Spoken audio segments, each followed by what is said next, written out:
if I'm speaking for 2 or 3 minutes or however it is, I must be doing that 2 or 3 minute 4 or 5 times a day, depending on. And then if you do that 4 or 5 times a week, I'm giving 20 speeches a week. And to me, I always tell my students more reps, more reps. And when you do more speaking in little bursts, short bursts, whatever, even if you're in the shower, even if you're talking to the cashier at Albertsons or HEB or wherever you are, being able to just speak more and finding those skills of how can I do this in real time? How can I make that person smile? What can I do to make that person think? Can I just challenge myself? Speech competitions are an integral part of the Toastmasters experience, and today we'll be interviewing District 50 champion speaker James Harris. This is episode 4 of D50 After Dark. James, welcome to D50 After Dark. I'm so excited to talk to you today. First of all, for our listeners, just tell us briefly who you are. I am a motivational speaker. I'm an author. I'm a public educator. I teach public speaking at a local college in San Antonio, Texas. I'm a writer. I'm a spoken word artist. I'm a brother. I'm a son. I'm a friend.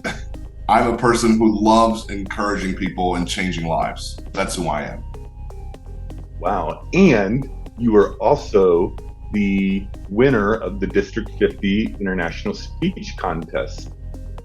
Yes, what a great experience. Just being able to be on that stage again, and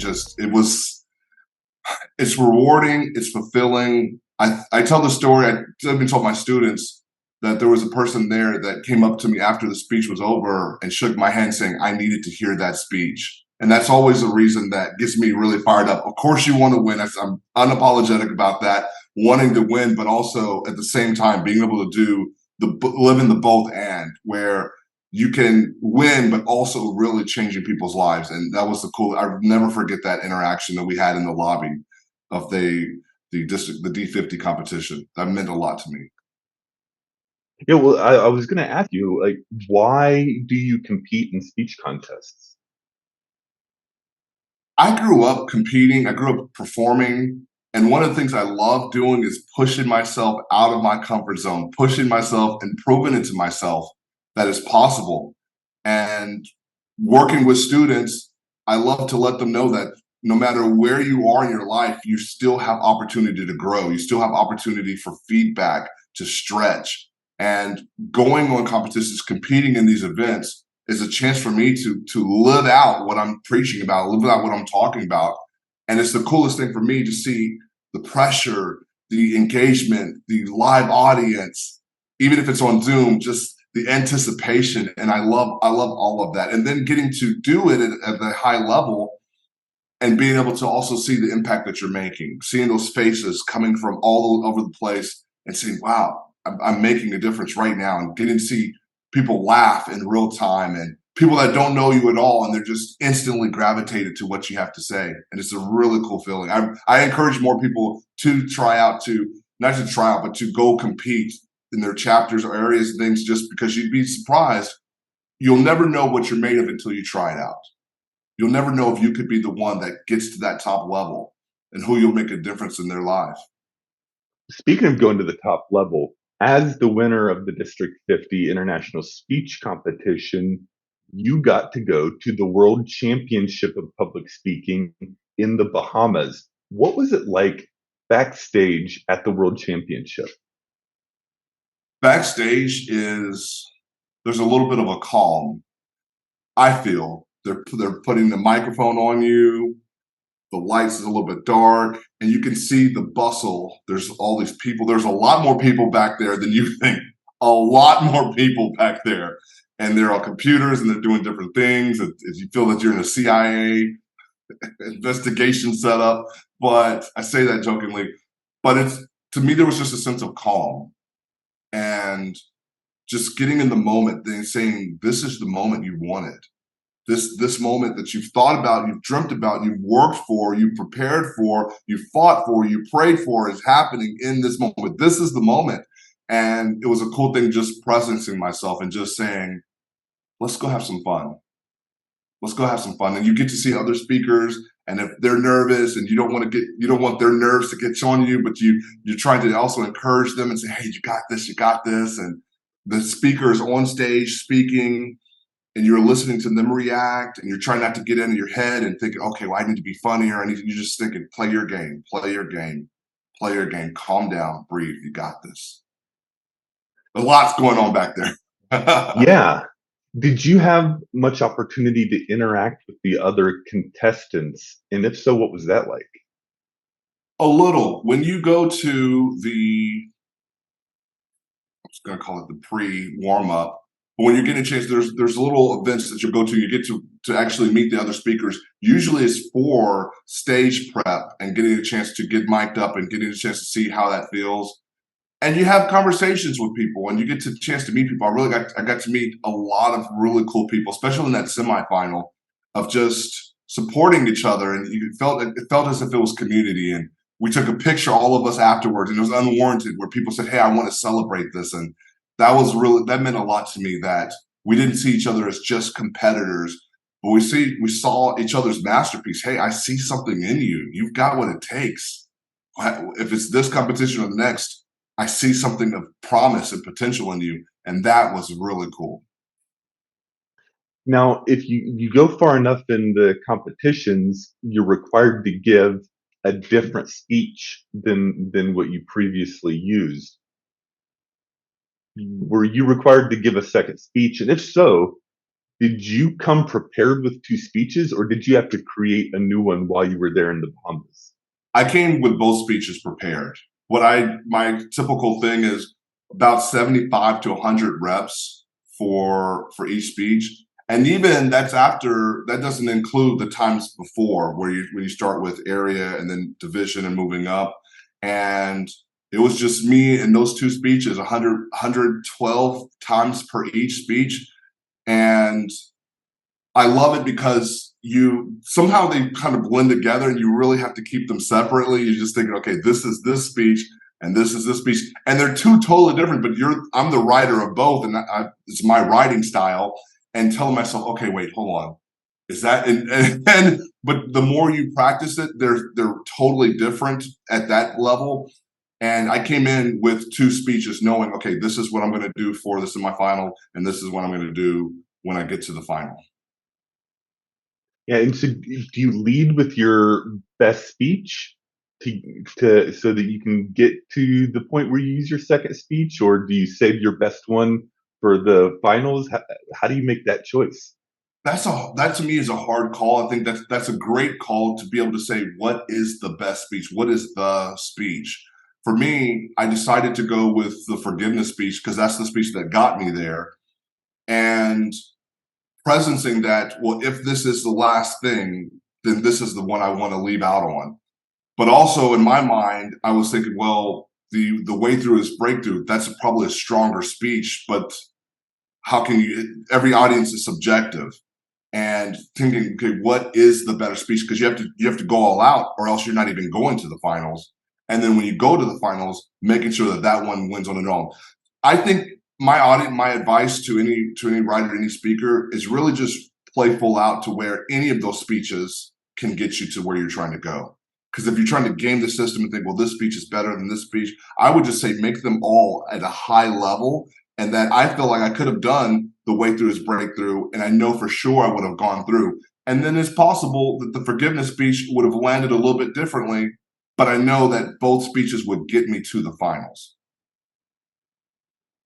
So what was your biggest takeaway from this experience of competing in the World Championships?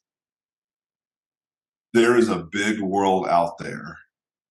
Being from South Texas, even as diverse as San Antonio and Dallas are, just getting a chance to be, I want to say in a beautiful way, confronted with the diversity of the world was the coolest thing ever. Just seeing people from other cultures and nations, language and dialects, ideology, just getting to see them all under this one roof was the coolest thing. And knowing that it exists, but connecting with these people, that was the coolest thing. That was the thing that I'm learning, is how can you make sure that your words have global impact, where you're still speaking from your own regional point of view, but it's still something that has power, that has its global impact. I think that was the coolest thing for me. You touched on a little bit of this already, but what advice do you have for Toastmasters who want to follow in your footsteps and compete in the World Championship of Public Speaking? Every speech is for the audience. Every speech, every single speech is always for the audience. It starts with you. It can be about you. It flows through you, but every speech is for the audience. And if you write from that point of view, that's something that will never fail you, because you're thinking, okay, who are these people in this audience? You're speaking in Dallas, you're speaking in Tulsa, you're speaking in Anaheim next year in 2024. Wherever you are, you're thinking about what does that audience need to hear? And also I think about when I'm writing, what is something that I need to hear? A lot of times when I'm talking to the audience, I'm actually talking about myself. Forgiveness is something I struggled with. And every time I would learn forgiveness, life would show me something new that I didn't know. And I had to learn this next level of forgiveness. And I thought, okay, cool, I've learned it. I have learned forgiveness. And then something new would happen. And I'd go through a breakup or hardship or bitterness or roommate, whatever it is, whatever the thing is. And then realizing, okay, I need to learn forgiveness again. In doing that, I was just being truthful about what I learned, what I experienced, and then giving that to the audience and saying, hey, with the knowledge that I do have, here's my gift to you. Here's how you let it go. Here's how you forgive. And I think whatever speech you do, you're always thinking about, what can I give that has value for the audience in this very moment? Very cool. Well, you and I were talking before the episode just a little bit, and I came to see, as you mentioned when you introduced yourself, you are someone with a broad amount of experience and influence. And so I'd like to hear a little bit about what you do other than competing in the World Championships of Public Speaking. You're a teacher? Yeah, I teach public speaking at the college level. I have 15-year-olds and I have 55-year-olds. And sometimes I have them all in the same class. That's been a pretty cool stress for me, because it helps me in real time being able to change the message or adapt it and flex it to where it's landing with different levels. And I think that that's something that's really helped me. Working with students, I'm always having to live out what I'm preaching to them.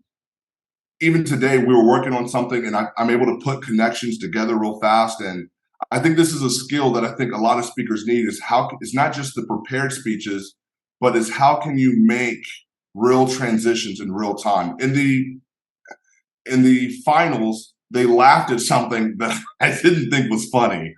It was never meant to be funny, and they laughed. And then I had a choice in real time to double down on that.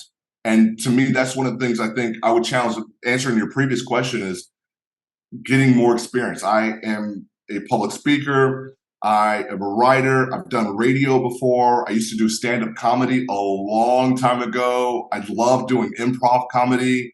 That's my jam, is doing that. I do spoken word as well too.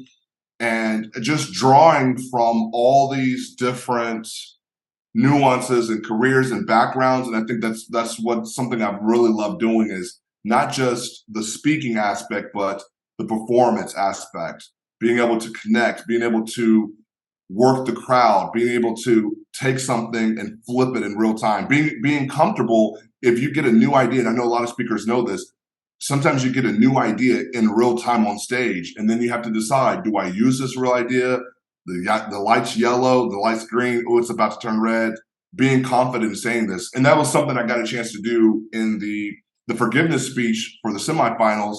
There was a line that I had that never said before until that one moment.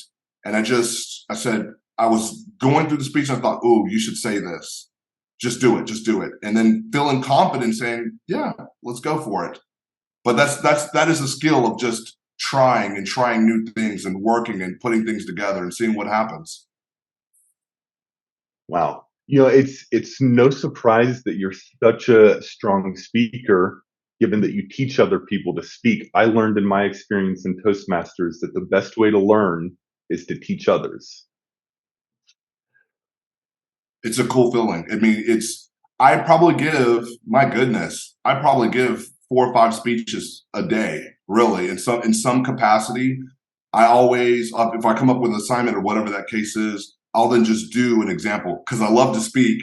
And if I'm speaking for 2 or 3 minutes or however it is, I must be doing that 2 or 3 minute 4 or 5 times a day, depending on, and then if you do that 4 or 5 times a week, I'm giving 20 speeches a week. And to me, I always tell my students more reps, more reps. And when you do more speaking in little bursts, short bursts, whatever, even if you're in the shower, even if you're talking to the cashier at Albertsons or HEB or wherever you are, being able to just speak more and finding those skills of how can I do this in real time? How can I make that person smile? What can I do to make that person think?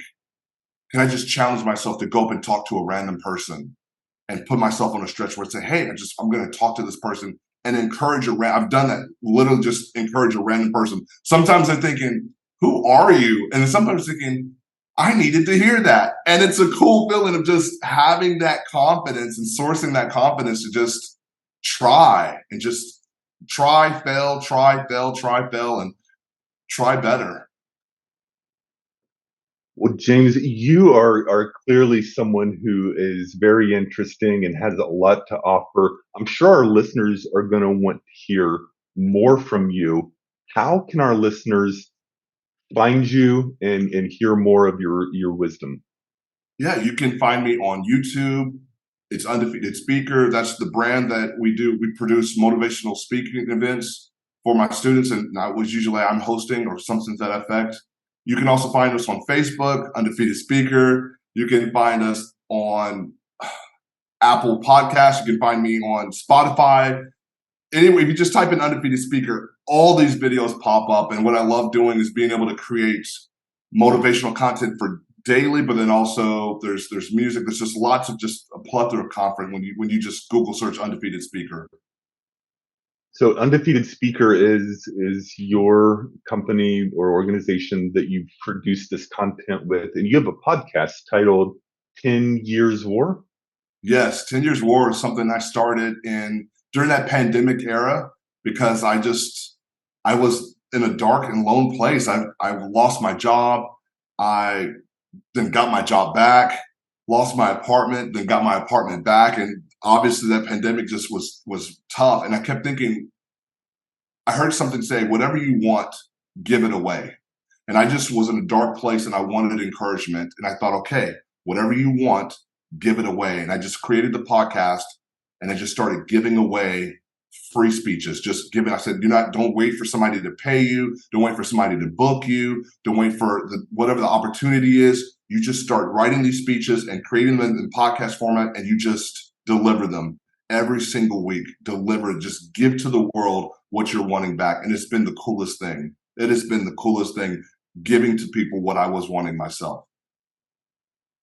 Gandhi said, be the change you want to see in the world. So find more of James Harris on his podcast, 10 Years War, and from other content from Undefeated Speaker. And could you take us out with a call to action for our listeners?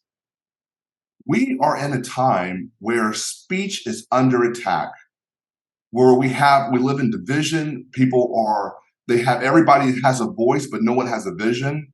My goal is for people to share. I'm challenging you to share Toastmasters with someone that you care about, whether it be work, church, college, community, school. And if we get more people plugged in to Toastmasters, how does that change our world? How does that help people that suffer with anxiety and depression? And I believe that speaking is actually the way through. More people are afraid of public speaking than they are of death, but they're afraid to live.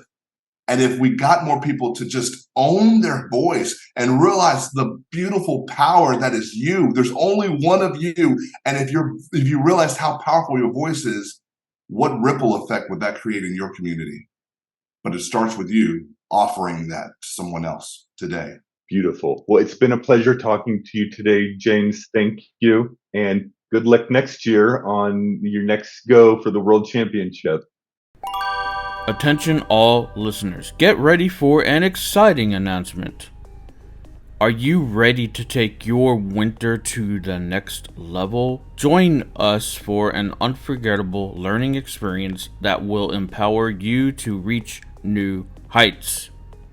Mark your calendars because the Winter TLI will be starting in December. We have some exciting in-person dates coming soon, so stay tuned for those details. But don't worry if you can't make it in person, we've got you covered with our Zoom dates, which will be held on December 8th and 12th, as well as January 12th, 17th, 19th, and 30th. Whether you choose to attend in person or virtually, the Winter TLI promises to be an engaging and transformative experience. So don't miss out on this incredible opportunity to expand your knowledge and connect with like-minded individuals and Toastmasters. Visit our website for more information and to secure your spot today. Together, let's make this winter one to remember. The website is d50tm.org. Go there now for more information.